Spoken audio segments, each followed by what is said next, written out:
Vaka is a very, very important part of all Pacific Island cultures.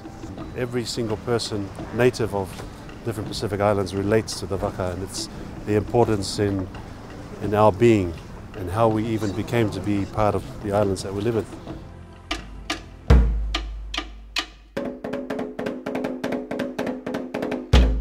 The Vaka relies on the sails, the wind. For centuries our people have been doing that. Once they had a vessel that was strong enough and capable enough to go long distance, then they came up with the actual navigational process. By releasing the sail in the front, the main, by releasing that as you're spilling all the wind out of there, the wind comes and will drive the back across as we're turning into the wind like this. This is my first time in my whole life ever on a Vaka. But I think as a Pacific Islander, it's in your blood. You just got to embrace it and learn it. We've had the opportunity to pick up this knowledge of other great people, right from our ancestors down to our day, and it's not our right to keep this knowledge within ourselves. We have to share it as well. There's a lot of us younger generation who are really getting involved in realising who we are and wanting to connect more spiritually and just with our ancestors, and it's really good to see. So I want to navigate by the stars. I don't want to hop on a super yacht, I want to do it traditionally.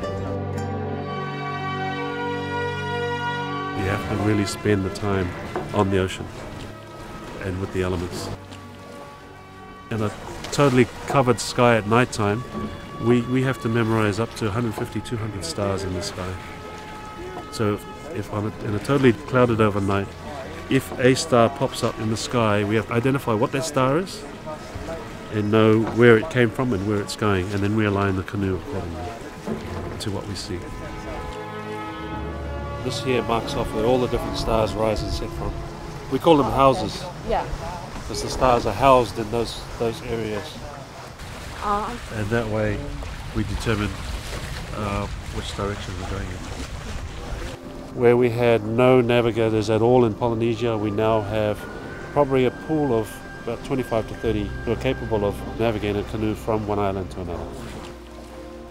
Yeah, I was away for like 7 months. I ended up San Diego, Mexico, through the Galapagos Islands, yeah, and back through French Polynesia.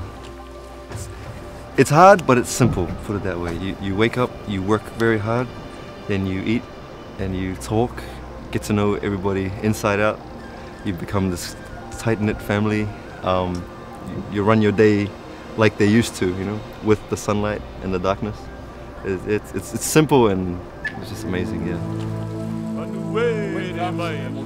Coming back into Rarotonga was just, yeah, it was hard to keep a dry face, yeah. No, it was amazing coming home. And you see this island here and you recognize all the peaks, and you see Te Manga, and you see Mangatea, and you see the, and you know, that's my home. Seeing the faces of the other crew members on their canoes after coming in from a long sail, it's very, very emotional. As a Cook Islander, that's how my ancestors travelled, and that's a huge part of me, and I want to experience what they did and how they went about it. For me, being able to just touch on the little knowledge that I have compared to our ancestors and being able to tell the story brings all the glory to them.